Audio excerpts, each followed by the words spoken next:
You know, I don't know where you need.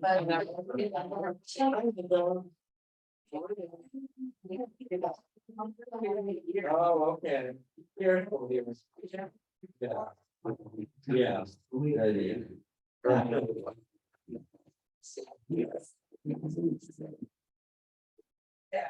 Yeah. What experience? Are you Stay. it's gonna stay somewhere else? Oh, boy. How long is it gonna be? 35. Oh, perfect. But you might go back. The man. Oh. Oh.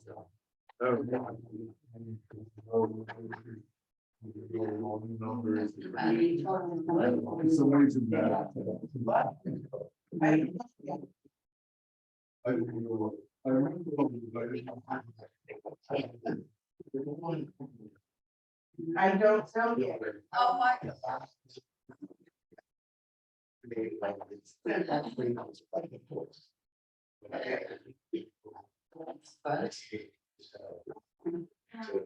It's the first step. And then I went the other way. I couldn't get out of bed. Morning. Morning, and that rarely. You know, oh my God. Yeah.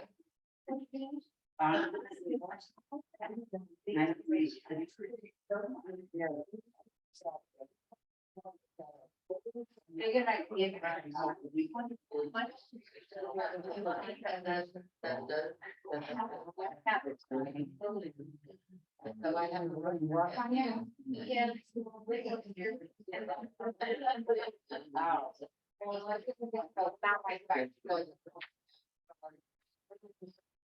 I went through construction, never, the next time I moved. So I'm just kind of like this. Rented places, that's what I think, for some night, and then I went over, never again. I can't.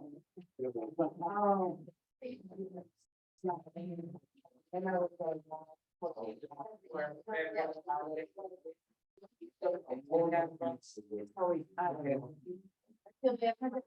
Right, because it's y'all. They're already on the side of the ground.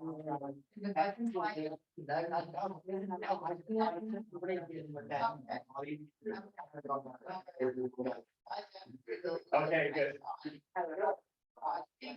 Good. I'm a little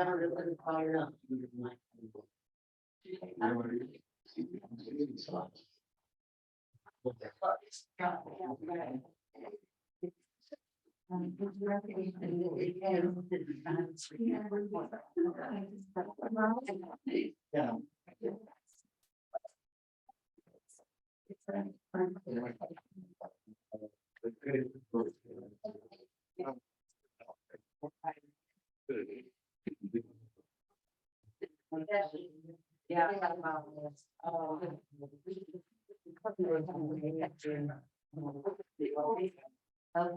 When I'm just reading. It's.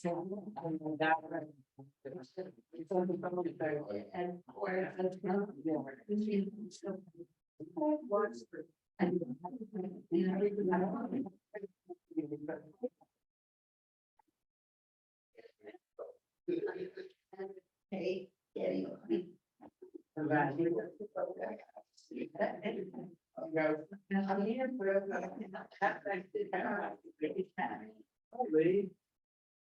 Hello, South Florida. quite pleasant. I'm trying to figure out I have a new computer and trying to figure out how much audio or what. Sorry. I'm glad you joined us. And here comes Gail from Florida also. We've got the Florida contingent. Yeah, we did that before. Hi, Gail. I needed to. Cloudy day today. It is. It was raining like late last night. Lee, where are you? In Orlando area. Yeah, just that there's a lot of timeshares. So, and we leave tomorrow. I'll be back there for Torah study Saturday morning. Don't worry. Fantastic. Gail, it's been nice to see you. See you lately. I know, I'm here. Fantastic. Nice Are to having see you. fun? Nice to see you all too. Are you having a good time in Florida? It's like living my life in New York, but I'm in Florida, paying So- bills. You pay bills, you just get to walk and look at beautiful foliage and warm weather. So where are you in Florida? Palm Beach. Okay. You still have to pay bills, you still have to exercise, but Yeah, actually, exercise I do a lot of. Yeah. you still have to deal with your children and you still have to do religious stuff. You just have more choices. Coming to us from Costa Rica. All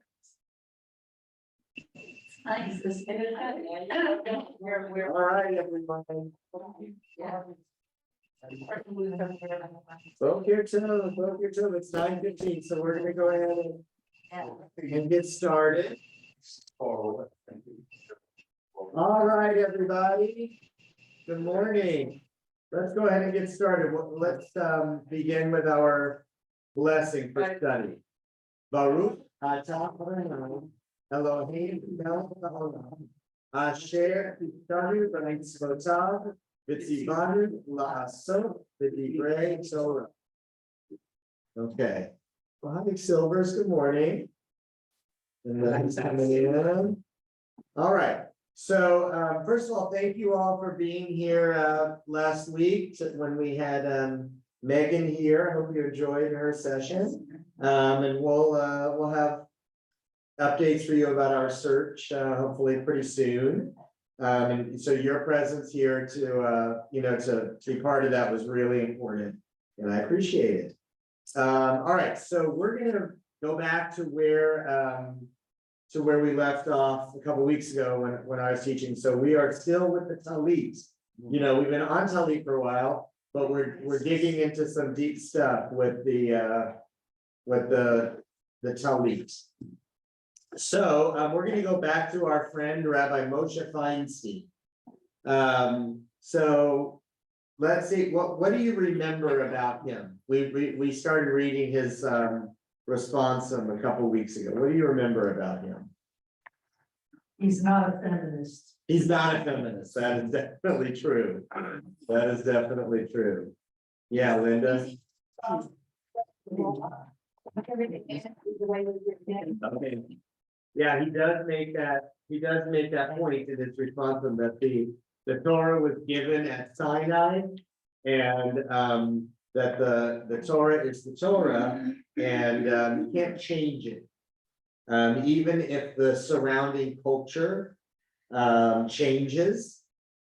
Feinstein's position is that doesn't matter. The Torah is the Torah. It transcends time and place and context, and it doesn't change. Now, that alone suggests to you that quite clearly that Rabbi Moshe Feinstein is not a Reform Jew. No.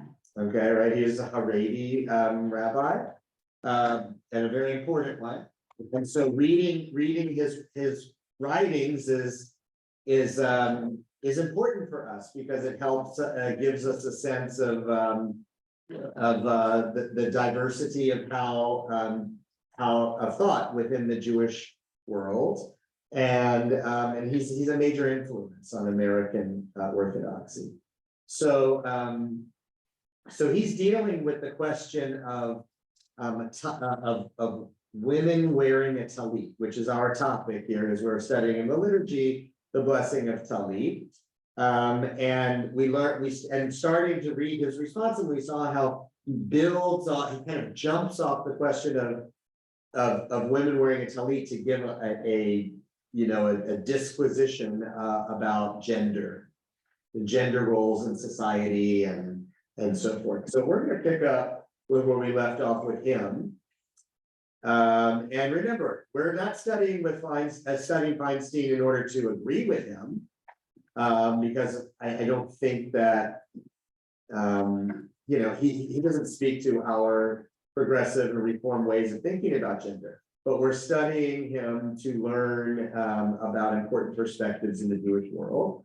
And to help to see if his teachings, his way of thinking might come in some way to challenge our basic assumptions, to sharpen the way that we think, and to broaden our understanding of the world. So let me get that text back up here.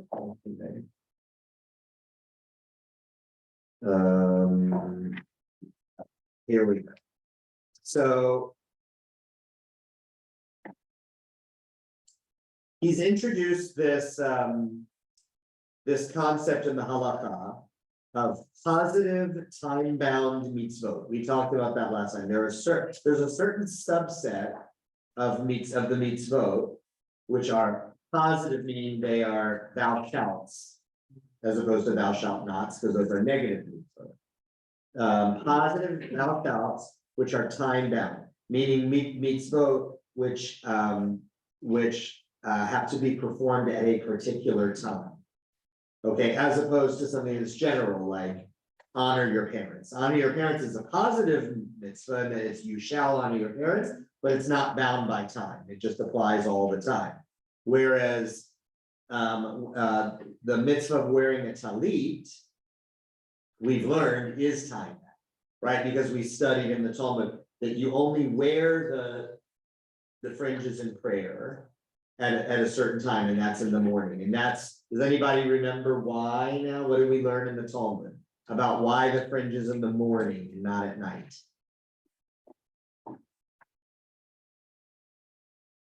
And we read it in the Talmud. So it had to do with being able to distinguish the colors. You remember? It's the mitzvah of the fringes is something that you do when you can distinguish the colors, and that's at daybreak. Once you can distinguish between white and blue, is when the mitzvah of the fringes takes place. And so you don't wear a talit at nighttime prayer because it's dark.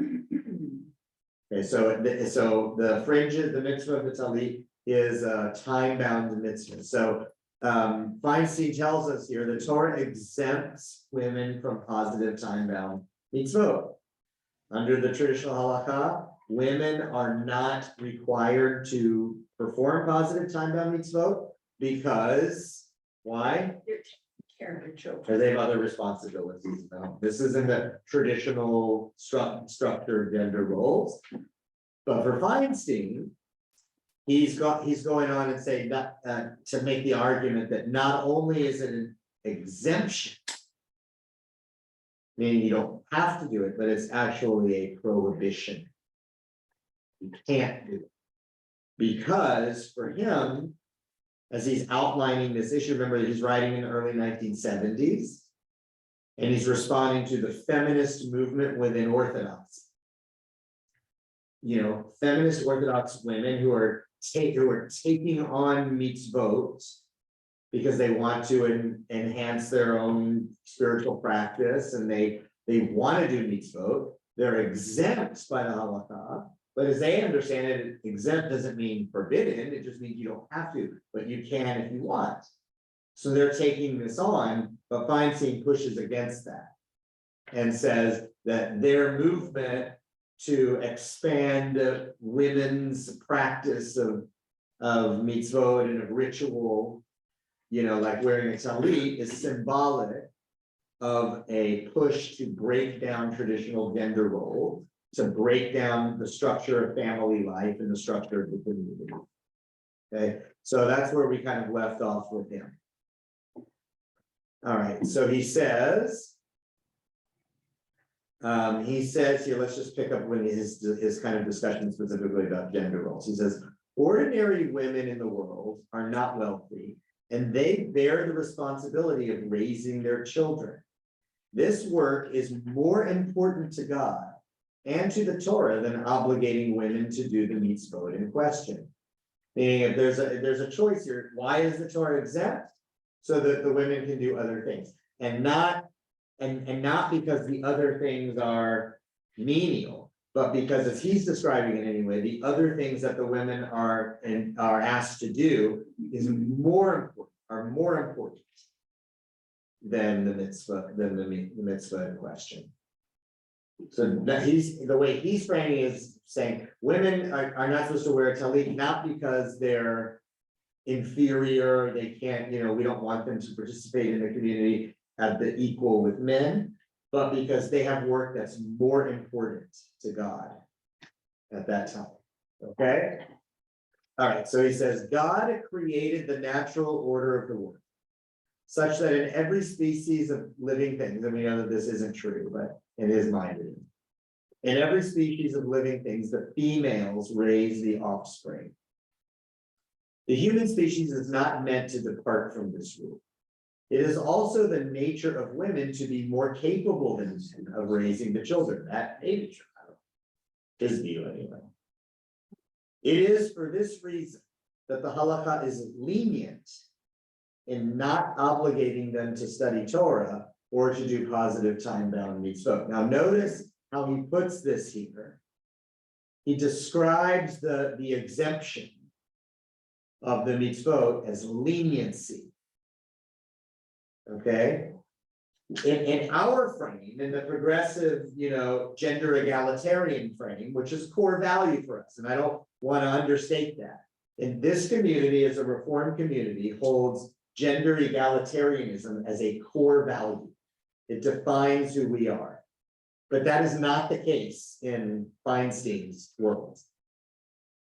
And again, that they're not gender egalitarian doesn't mean that in his mind that they're gender discriminatory in a negative way. It's just that he holds that men have certain roles and women have certain roles and they're different. Whereas for us, egalitarianism means that there's no distinction in the roles between men and women. Okay, Courtney.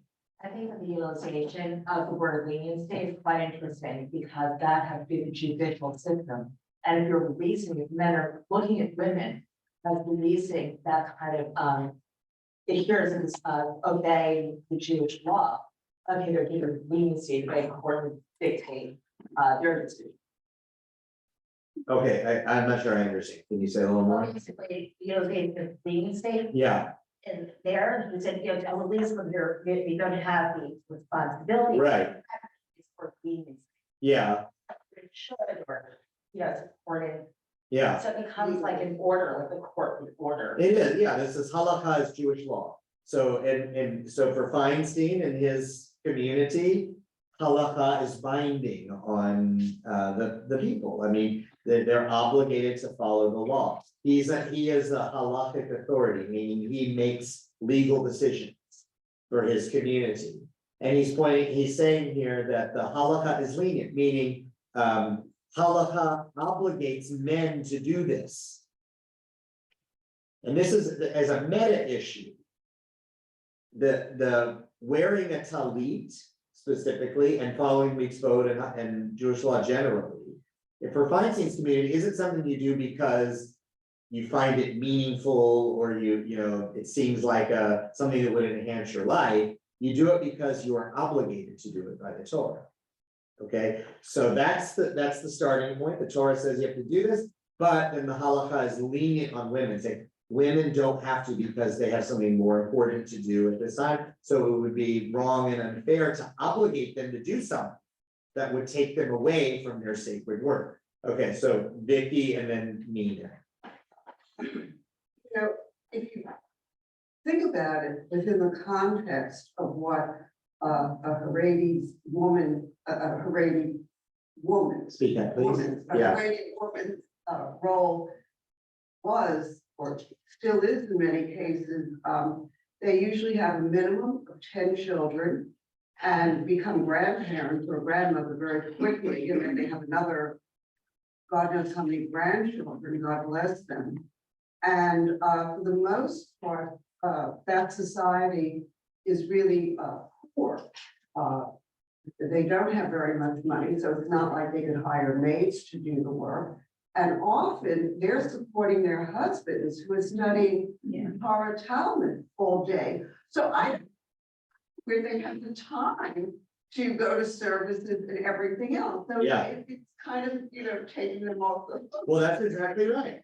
That's exactly right. That's what he's speaking to, that the realities of this community. And having so many children and tending to them and everything is a virtue. I mean, that's the kind of community that Rabbi Feinstein wants to create and sustain and nurture. So notice how he does this, ordinary women, it's like, in most cases, like the women we're talking, women are not wealthy. They don't have the ability to hire people to take care of their children. Okay, they have to do it just exactly like you said, and we know from the articles that the New York Times ran, in the last 6 months, about the Haredi yeshivot here in New York, that poverty is rampant in that community, and that like the education they're receiving isn't really equipping them to go out and earn lots of money. So I mean, this is the social and economic reality of the community. Yeah. That, in our society, sometimes we have, a professional woman who has a very high-powered job, and you learn that she has 4 or 5 children. And sometimes there's a backlash when people will say, well, what do you need all those kids for? She's never with them. So, there is that tension. It as being a mother, and even in our society, it's just very, very difficult to do it all. And Yeah, there was something I was watching, I think it was a TV there's a good show on Netflix. It's a limited series called Fleischman is in Trouble. I love it. Yeah, it's a great show based on a novel. And one of the characters in there said was that they were kind of exploring this theme of like the challenges of, modern parenting and whatever. And one of the characters said, that it's often said that being a mother is the hardest job in the world, but she said, actually, that's not true. Being a working mother is the hardest job in the world. And, I found that very interesting. Look, my wife has been a working mother, for most of our time that we've had children. And there's something that I hear it all the time as a husband, and it's like, she does think, even when she's working, she's currently not, but she's looking for a job right now. And even when she is, is working, we're both working full-time jobs, the things just, with the children fall on her in ways that they don't fall on me. And like, I take heat for that, admittedly. But there's a certain reality to that, that makes it's more difficult in some ways for her than it is for me. I don't know. So like, these are things that we definitely struggle with in modern liberal society. So Nina, you're going to talk. Well, 2 things. One, he says there is no obligation higher than the care of the children. But what about lighting Shabbat candles? I mean, that falls on the woman. That is her responsibility. Right. That's right. And I remember once we had at one of our sisterhood get-togethers. I don't know I doubt that she was a Haredi, but she was a ultra-Orthodox woman who came, and she was explaining to us with a tremendous amount of pride what she felt her obligations were, and felt that the lighting of the Shabbat candles was such a blessing given to her, that a man was not allowed to do. Right. And that raising her children was a blessing for her. So it was kind of like, and it wasn't like she was saying, you don't have a right to judge me, but it was wonderful to hear the pride in her voice of what she felt Judaism was for her. And I remember the first time lighting the Shabbat candles with my husband there, when he started saying the prayer with me. And my first reaction was, wait a minute. That. Yeah. That's an interesting point, Nina, and it's something that admittedly, I think like even in our Reform congregation, where, as I said, gender egalitarianism is a core value.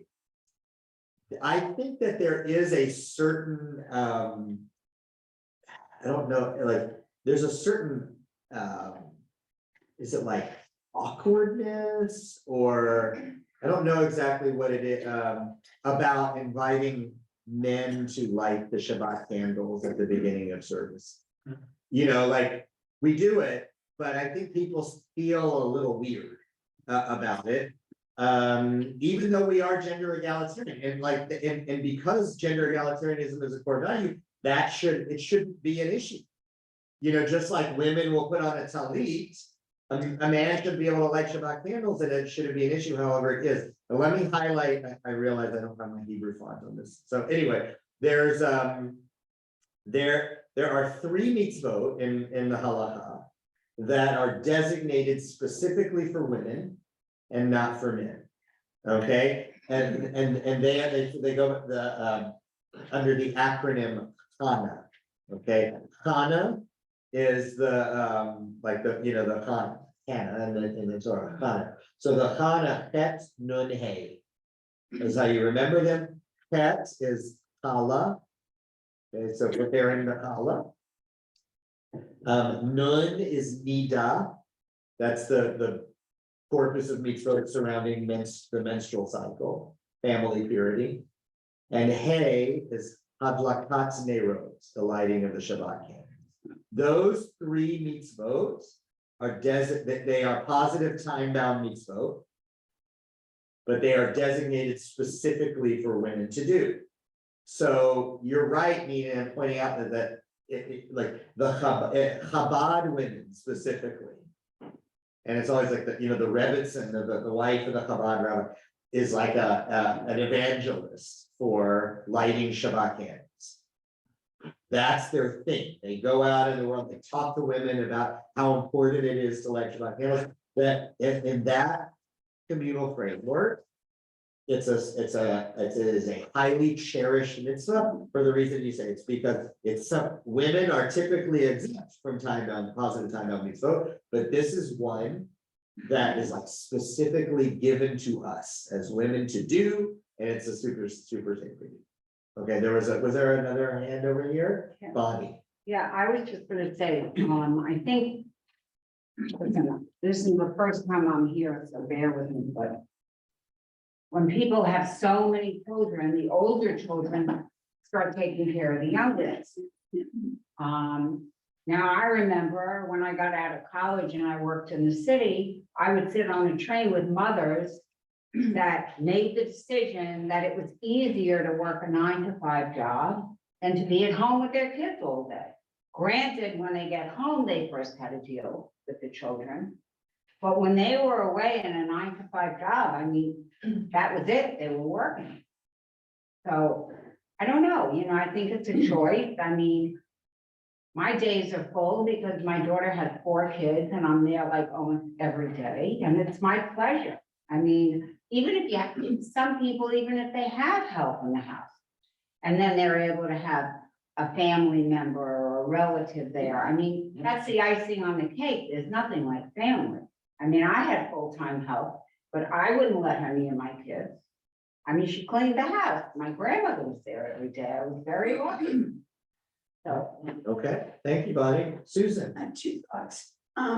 In our temple, when we light the Shabbat candles, even though there's a man there, a gentleman there, but there's always with a woman. It's never usually just a man who will light. When we light the candles at our Yes, on temple? Friday night.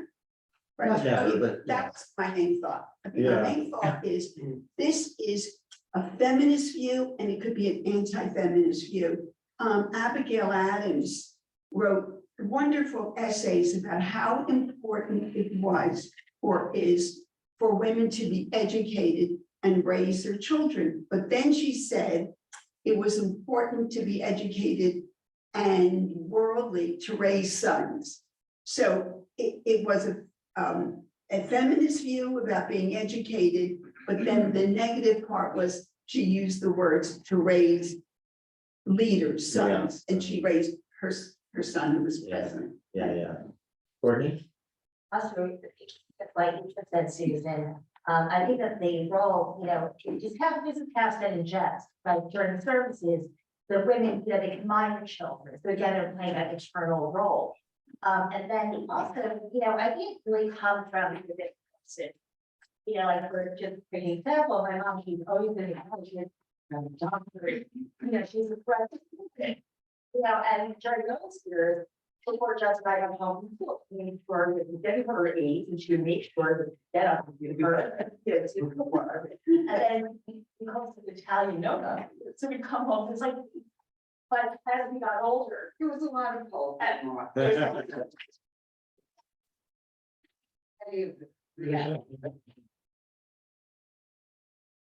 Enjoy every second of it.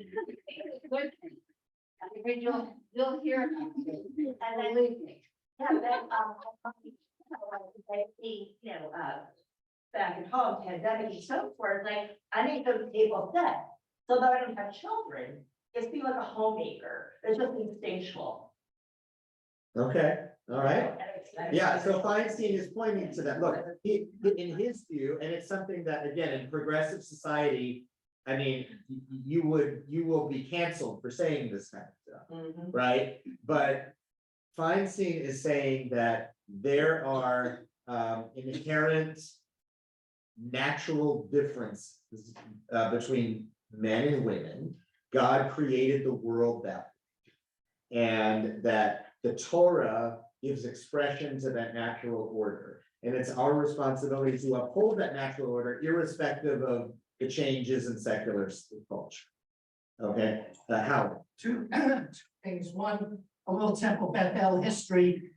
John Hurt, who together with Herb Lyman has been in the forefront of so many issues regarding gender equality and gay and lesbian rights issues here and throughout the country, was the person who fought for the argued for the right of men to light the candles. And but the question that I have, it's pretty clear to me, maybe not to everyone, pretty clear to me from reading Torah that women have a lesser role and are considered other.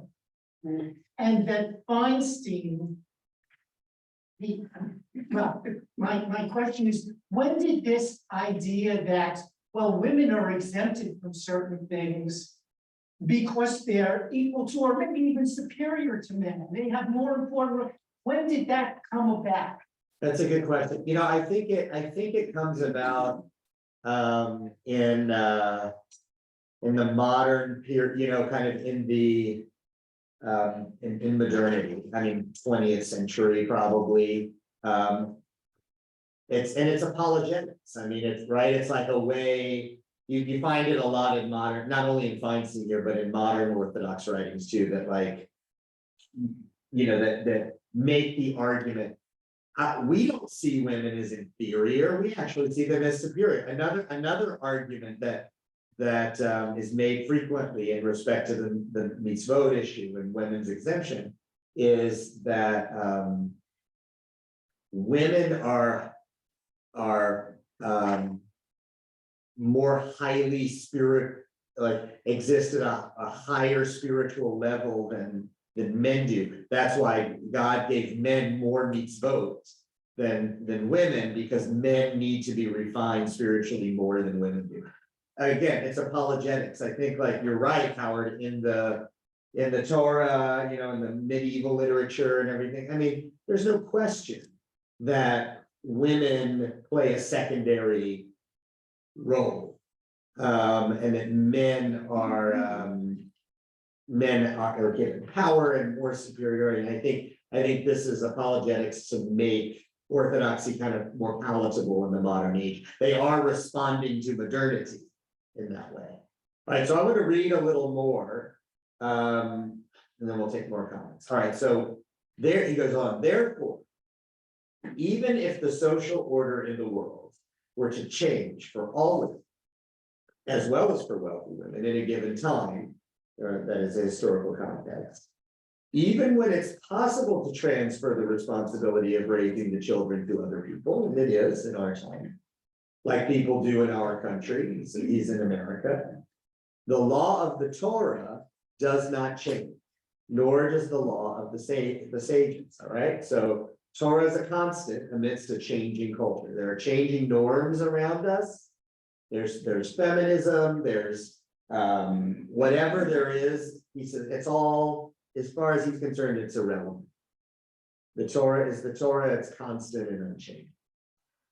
All right, so now he goes on. This war, which remember, he characterizes the feminist movement in Orthodoxy as a war that the women are waging against the Torah. Okay, and against traditional norms. Remember how he described them, and I have the note here, I translated this and I put this teshuvah is actually published under the title on the matter of the new movement of smug and self-important women. Okay, that's the title of his document.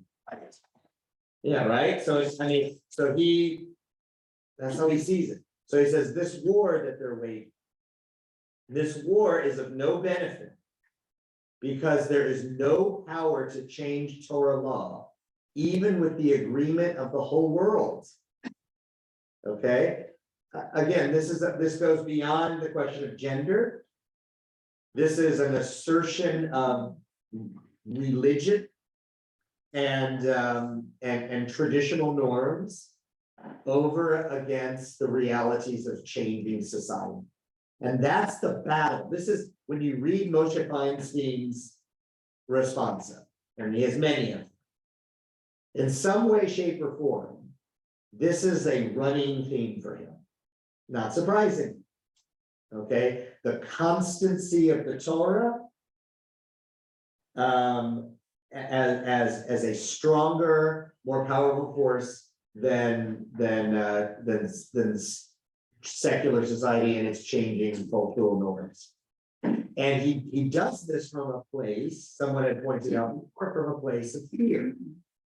Because Feinstein is definitely fearful that the powers of secularism and Reform Judaism and conservative Judaism and all these kinds of things he sees them as a threat to the way of life that he believes the Torah calls us to follow and the community that he seeks to lead.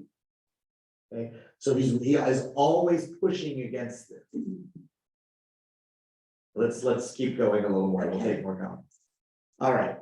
So he says, these women who stubbornly insist on waging war to change the Torah do so out of self-importance, and they are heretics against the Torah. See Rambam, Laws of Teshuvah 3:8, which says, these three are called heretics against the Torah. A, one who says Torah, even one verse or one word, is not from God.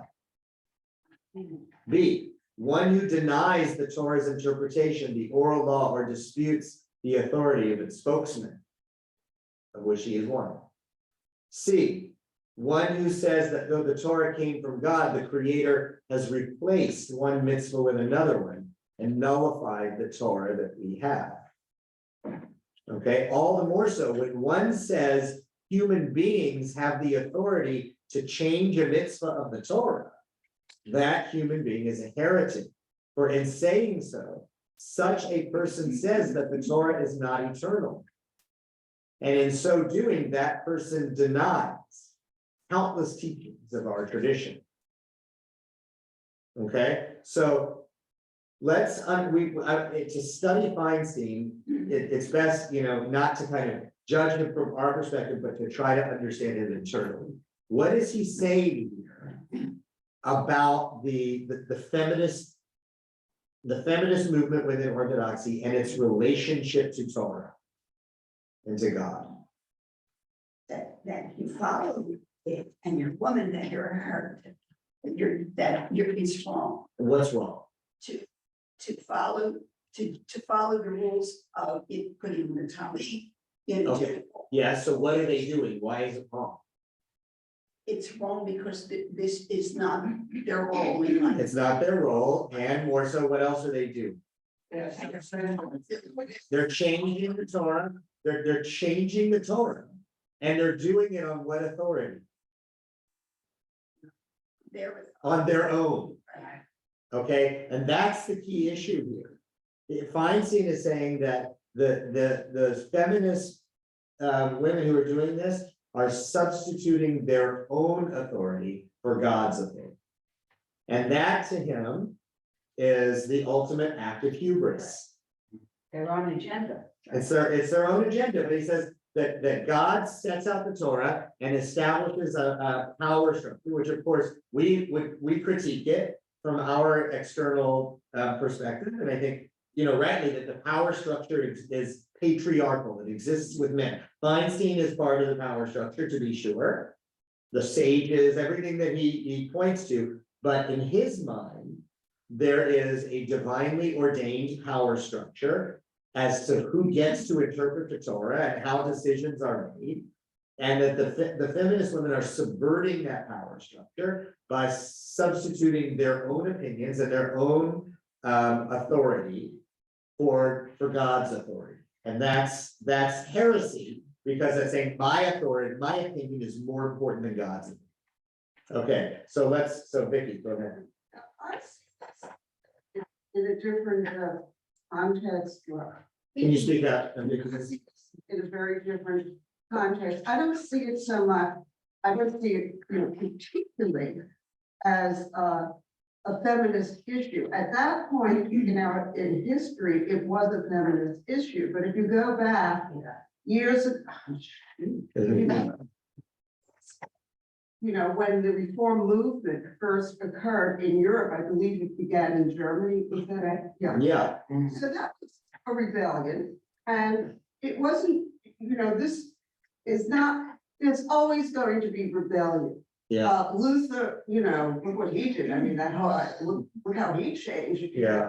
And so, at that time, it wasn't feminist based because there was no real feminism that came about in the 70s, late 60s. So this is historically, it makes sense. So there's this tension about modernity, even in the early 19th century or whatever, and the forces, the thinking changes. Yeah.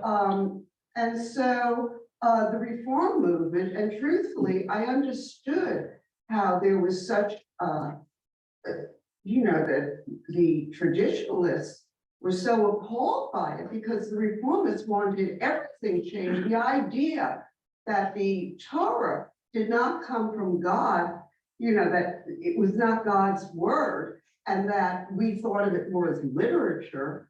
I mean, if you think back to it, this was heresy. And I understand how they felt about it. And at the beginning of the reform movement, they don't want it. It's like a free-for-all. Well, that's not actually not true. That develops a little later. In the early reform movement, the founding of the reform movement, the founders of reform rooted their changes in halakha. They wrote responsa, just like Feinstein is writing here. They just made different arguments, but they rooted their changes much more in tradition than we tend to do today. Much more today, we're like, let's change it, that they did.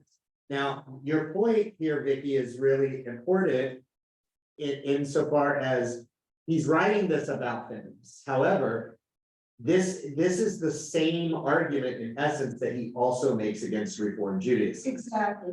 Right, writ large. That it is not within the power of, ordinary human beings to decide that their own desires and interpretations and will is more important than the authority of God. So that to come along and just change things because they're more consistent with our contemporary interpretations of morals and whatever, he says that's heresy. It's the same thing. This argument transcends the question of Talit. It transcends the question of women. This is all about, this is a religious philosophy. And it's why he hates Reform Judaism. What year did Reform Judaism? That between, I mean, he sees it, and I guess the very, very, the Haredi see it as this is God's word, Yes, and no one, what man or woman has the right to initiate something different. yeah. What year did Reform Judaism start? It started in the early 19th, When Yeah. was this article written? 1972. Yeah, okay, Nina. Oh, I'm sorry, I skipped I through. think it's very interesting if you try to step back from an emotional response as a woman. Yeah, But just, I look at the Supreme Court of the United States, and I look at the Constitution, which if you compare the Constitution, you'd say, that's our Torah. yeah, That's the Torah of our country. that's right. And on the Supreme Court, we have justices who say there is no way you change that. The original Constitution stands, any decisions we make are based upon what was originally written. And that's how I'm going, I, as a Supreme Court justice, am going to see my responsibility in Right. terms of reviewing cases. And what they will say is, and there's a point to this, I don't agree with that, but it's important that more liberal judges who feel that the Constitution is open for interpretation, they're saying that it's up to the lawmakers Right, it's their responsibility if things are going to be changed, right. not Supreme Court judges to create law. Yeah, This is kind of what he's saying. it is. That's exactly right. He's pointing out that there are established mechanisms for, for change. If for him, he says it's the sages and the authority given to them, and then rabbis in their own time to put a fence around it, the leaders of the community. Beyond that, you can't change it. And in the American context, the argument would be there's a way to amend the Constitution. That's a process. And there's a lawmaking body. That's how you do it. Right? So yes, it is very similar. So Yeah. it's not something that's like, oh, this is so strange, what Right. his concept. Yeah. But I also think that it's important. I mean, I know that I have changed. I mean, the only book that I have read over and over again is the Bible. Uh-huh. I rarely pick up a book a second time or a third time or a fourth time or only a 10th or 11th time. But I study Torah every single year. Yeah. And every year I come to it with a very different view of what it needs to be, because I've changed over the course of the year. Right. But there is this part of me that really believes that Torah is the word of God. Mhm. There's a comfort to that idea, and that there are core values that come to us from something bigger than us. And since we are born in the image of God, we are therefore given a responsibility to follow that, what is written. And I think that's part of what he's saying too. So I'm just not throwing everything he says out the window. Yeah. Good. Thank you, Stuart. Yeah, I feel there's, I feel my concern with this Feinstein, scholar, is that there's two things that we're really speaking about. One's the Torah, okay, and that is the Torah, it doesn't change, the words are there. But then there's also the rules or the traditions, many coming from the rabbinic period, where the rabbis interpreted these things. The rabbis set up these rules. And I think that what Feinstein is saying is that these rules that were created by people, we all agree that rabbis, created these traditions. He's now saying that they're the Torah. Yeah. And I think that they're different. And I also feel my second point is that, if we think of Israel, we have friends, and kids, we have 12 kids, and the husband studies and the wife has a career, and in addition to 12 kids, these rules were set up, for their own benefit. The rabbi set these rules up so they could study, they didn't have to work, they could gain control of things in Israel, and they would get all kinds of benefits, whether it's welfare or it's land to build another synagogue on. Right. So and I don't know which is pushing which, whether it's the, is this good for me? Or is this the rules that got me to this point? Yeah, so a couple of things first of all, about the Torah and the interpretation. So it's important to know, and this is, foundational for Feinstein. And he does not make this up by any means. He already finds it in the Talmud that the Torah has two parts to it. There's the written Torah and the oral Torah. Okay, so the written Torah is the Bible, and the oral Torah is the rabbinic interpretation that's codified in the Torah and the Talmud and really, in the Talmud. And those two things together constitute the Torah that was revealed to Moses at Mount Sinai. So Feinstein makes no distinction between what's written in Genesis and what's passed on in the Talmud. It's all God's revelation. Okay, so he's not saying, well, that wasn't come up by people and the other one was God. It's all revelation through God. That's one thing. The second thing about the structure, you're right, Stu. I mean, the structure from the beginning, the power structure, the mechanisms for change, all of that is patriarchal.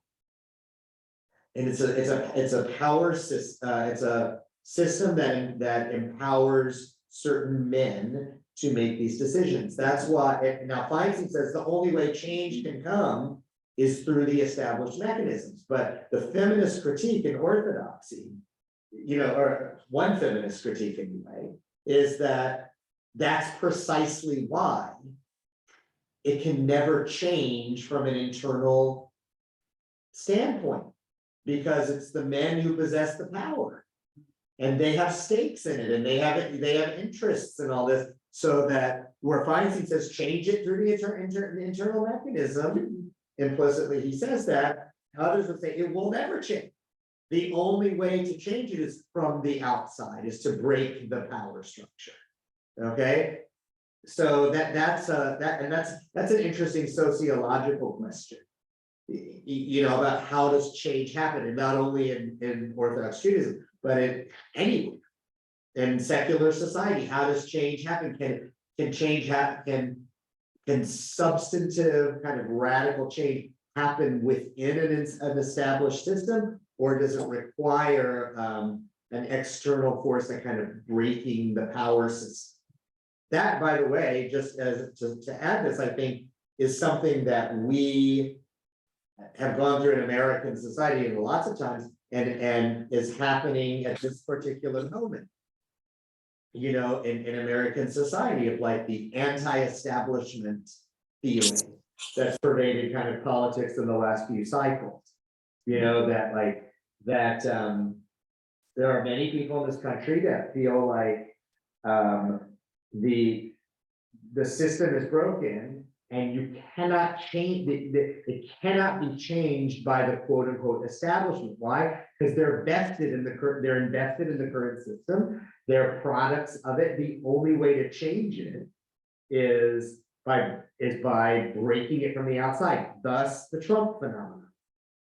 Okay, all right, so let's go around again. Susan. Oh, did I skip someone? Lee. Oh, wait, hold on, Susan, because Lee's had her hand up. Go ahead, Lee. I think that what I was going to say was partly covered by a number of other people.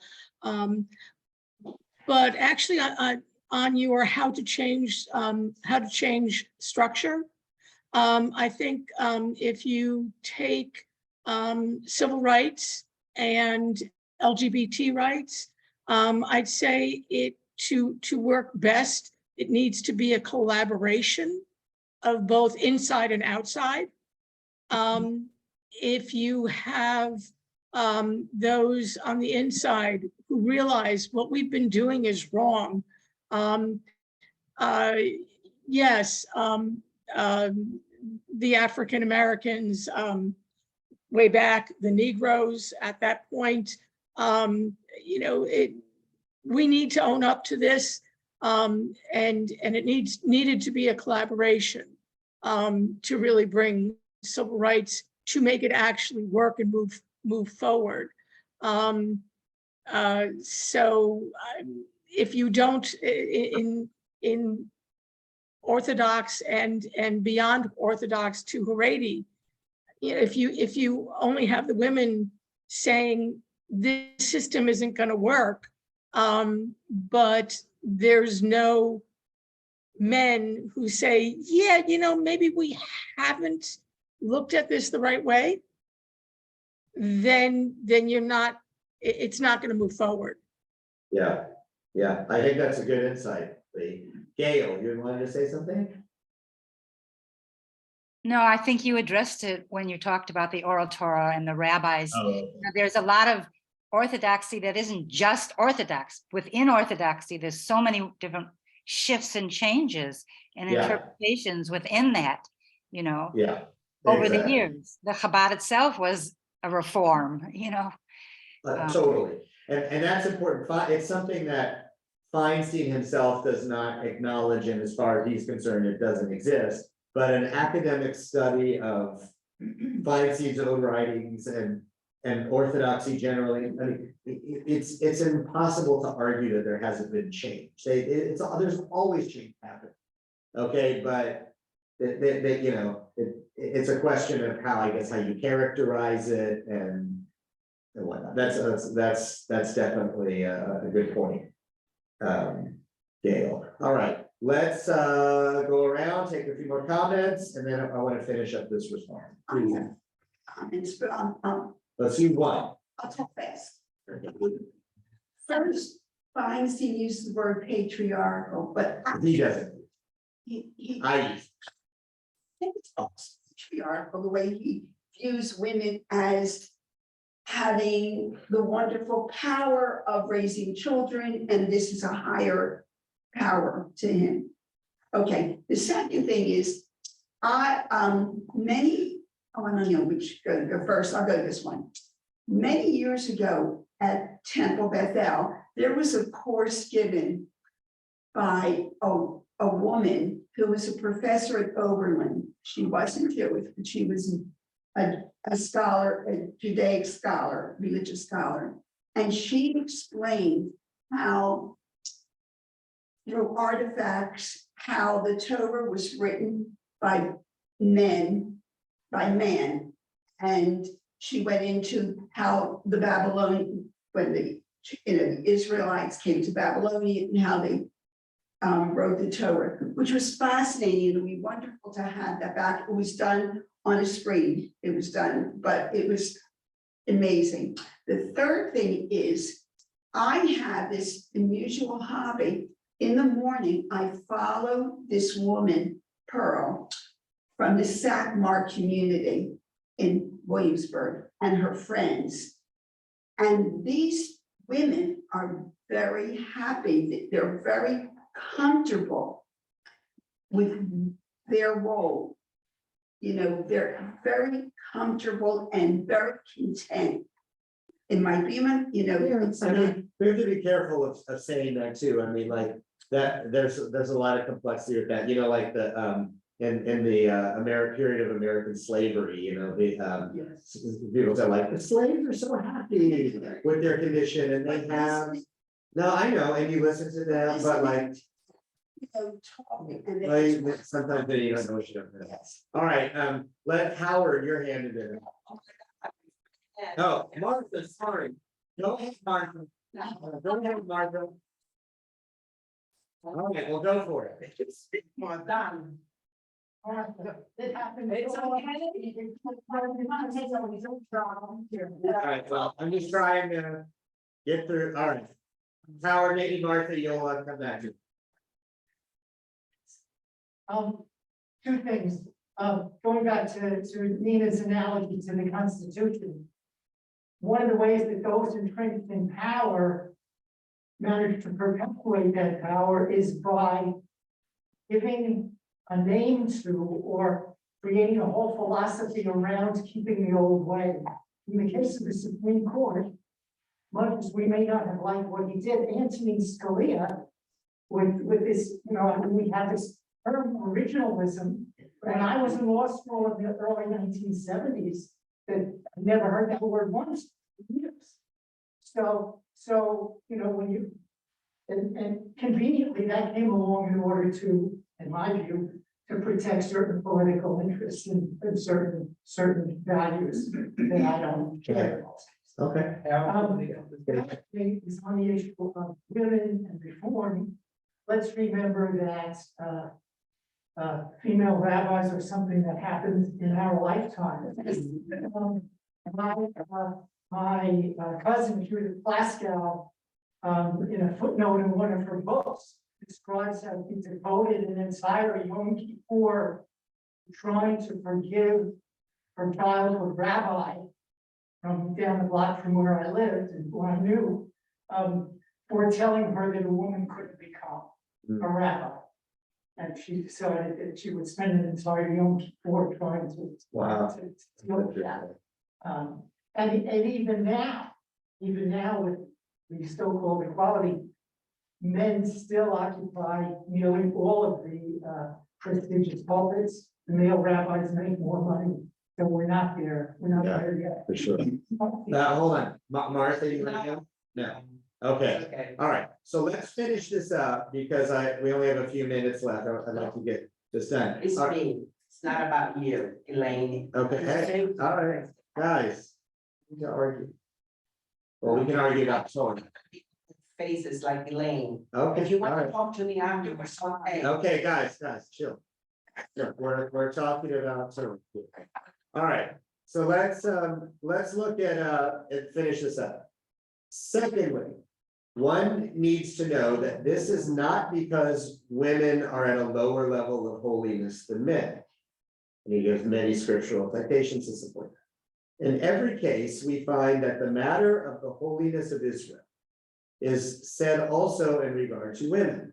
Therefore, women also bless Asher ki yishanu b'mitzvotav, etc., just like men do, even on mitzvot to which they are not obligated by the Torah.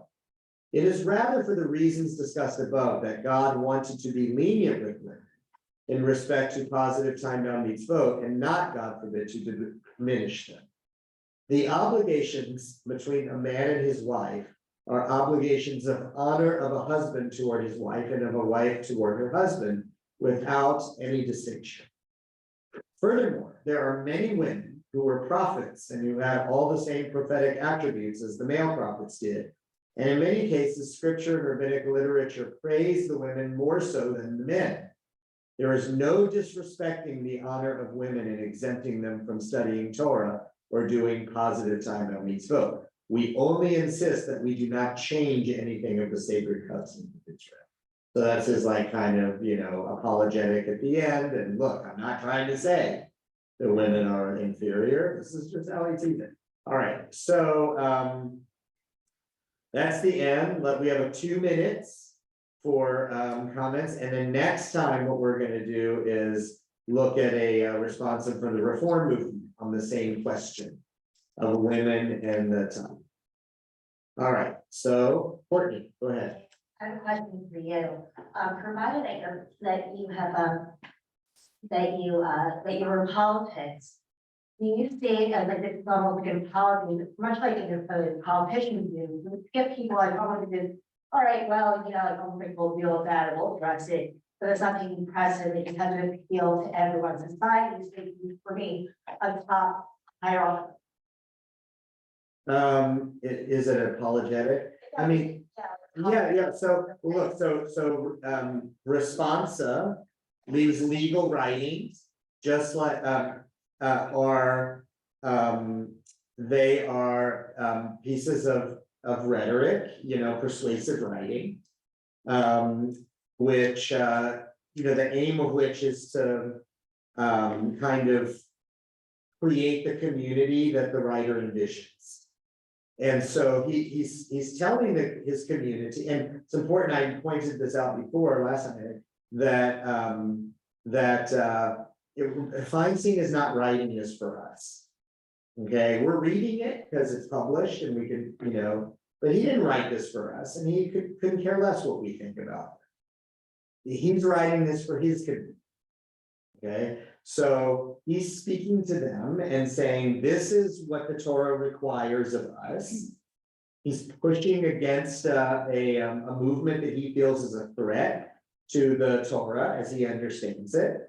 He's doing what he thinks is right, you know, and then he's using language, you know, he's citing the Torah, he's talking about sages, he's using language that he believes it will be persuasive to members of his community. That's why Orthodox response will look different from Reformed response. Because in the Orthodox community, different kinds of language and so forth is persuasive than it is for us. So, and then I think at the end there, when he says that, he's also speaking to the women in his community and saying that, like, look, I just want you to understand, I'm saying this is coming from a place not of disrespect for you. It's coming from a place of respect. You know, lest, I'm sure he has some concerns that women in his community and, you know, what will be persuaded by the feminist movement. So he wants to talk to them and say, like, he respects them, right? So all, and this has been a focus of my academic work is reading legal texts like this as rhetorical endeavors and persuasive texts. So whether it's in Feinstein in an Orthodox context, or a Reform response to Reformed Jews, or a Supreme Court opinion, the writers are always trying to encourage and persuade their readers to see the world the way that they do. Right, right. Okay, all right. Who else had a hand? Bonnie, go ahead. I've been coming to the temple for, seems like 100 years. I was confirmed by Rabbi Rudin back in the day.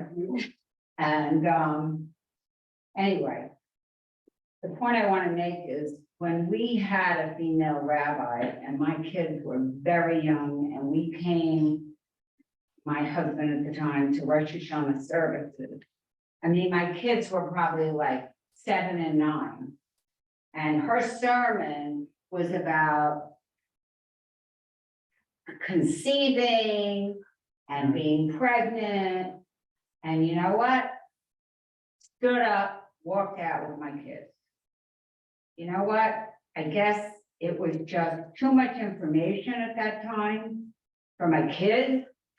Listen, you can do what you want to do in your home, but don't, you know, don't get my family involved in a discussion about how it was to be inseminated and be pregnant, and, you know, it was way out there. Okay, I mean, That's everybody.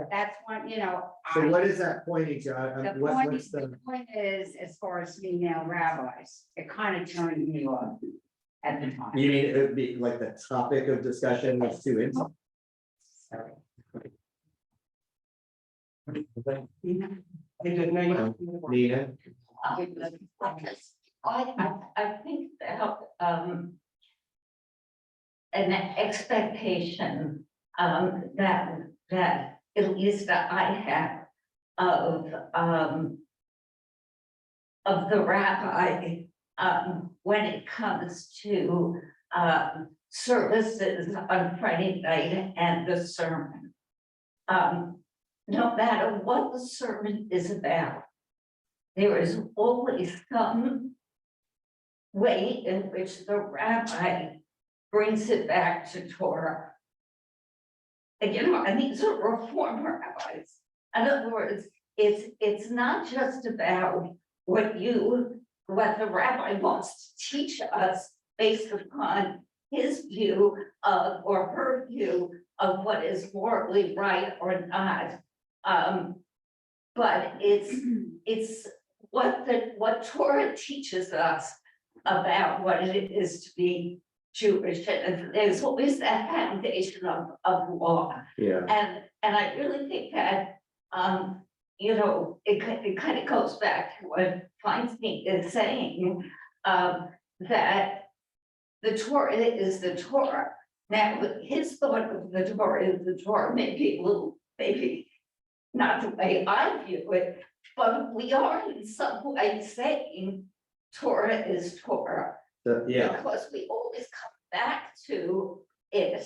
right. And that was the other point I was gonna make before, is when I said I read it year after year after year, we always come back to the Torah, even though there's so much in it Right. that might say, you know, is anti-feminist, is, you know, it is not the way we move, you know, is not the God that we would want to see as our God. But we always come back to it, and we always study it, and we always have an expectation that our rabbis will bring us back to it as well. So in that context, I have respect for what Feinstein is trying to. Okay, good, thank you. So I want to close here with two reflections on what Nina just said. So and what Bonnie had said. So on the you know, on the rabbi, I don't, you know, the rabbi and speaking about pregnancy and whatnot. One thing, and I just want to kind of channel my female colleagues here, because I, you know, I can have a sense of how they, you know, might respond to that.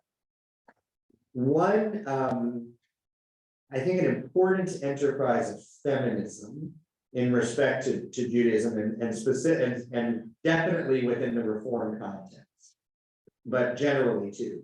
The feminist enterprise in reading the Torah, studying Judaism and Torah, is to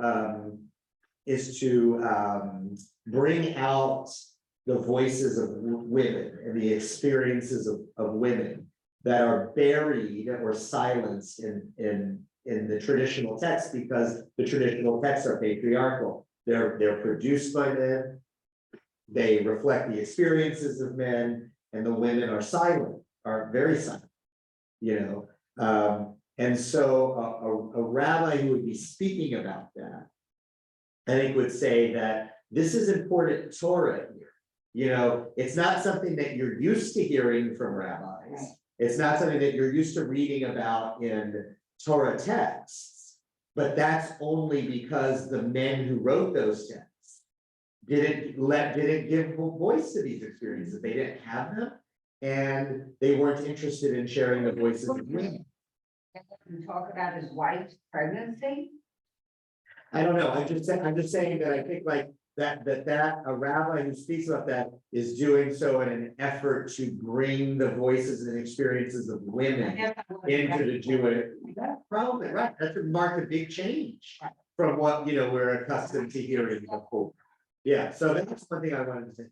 On Nina, your point about kind of the foundational nature of Torah, I think we do share that in common with Feinstein. However, you know, we read the Torah in our community so different than the way Feinstein does. And that's a helpful concept that I have learned in my studies of secular legal theory.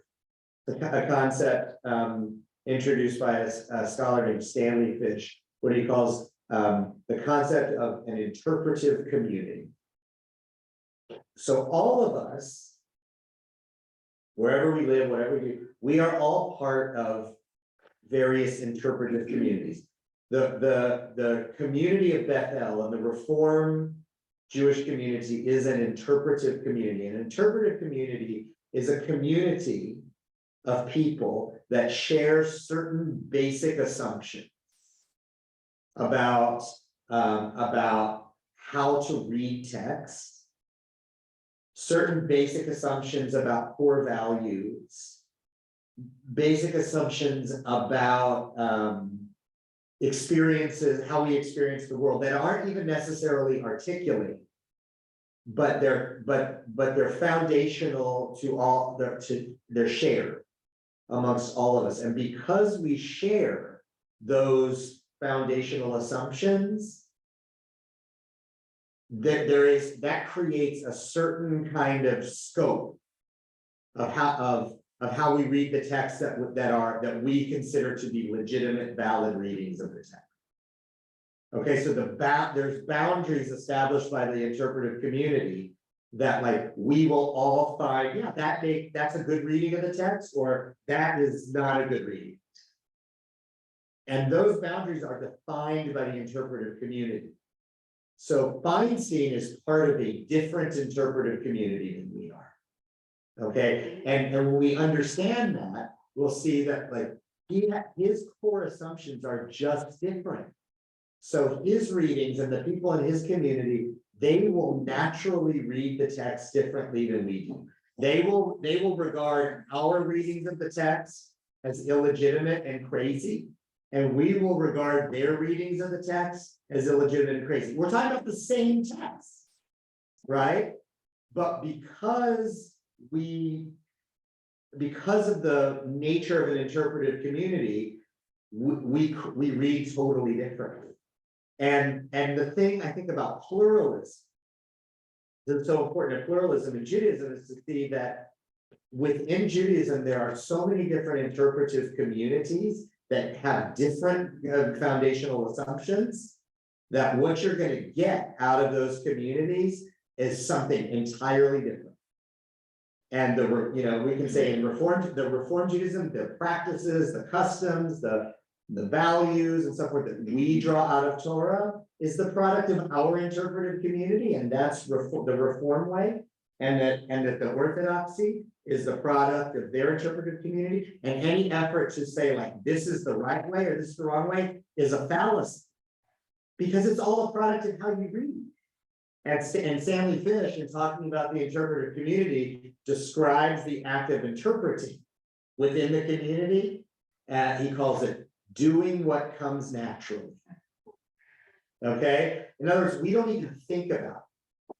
We read a certain passage in the Torah a certain way because we have unconscious assumptions. Feinstein does the same thing. What his reading is doing what comes naturally. Our reading is doing what comes naturally, and they're totally different. Okay, so I think that concept is very helpful to me anyway, in understanding difference. Makes a lot of sense. Yeah. All right, so let's end it here. Next week, we're gonna read the Reform response on the question of women in Talit, and then we'll move on to the next piece of the literature. All right, thanks, everybody. And I hope whatever conflict exists in this class that's not over Torah can be resolved with good respect and human feeling. Have a great day, everybody. And, you know.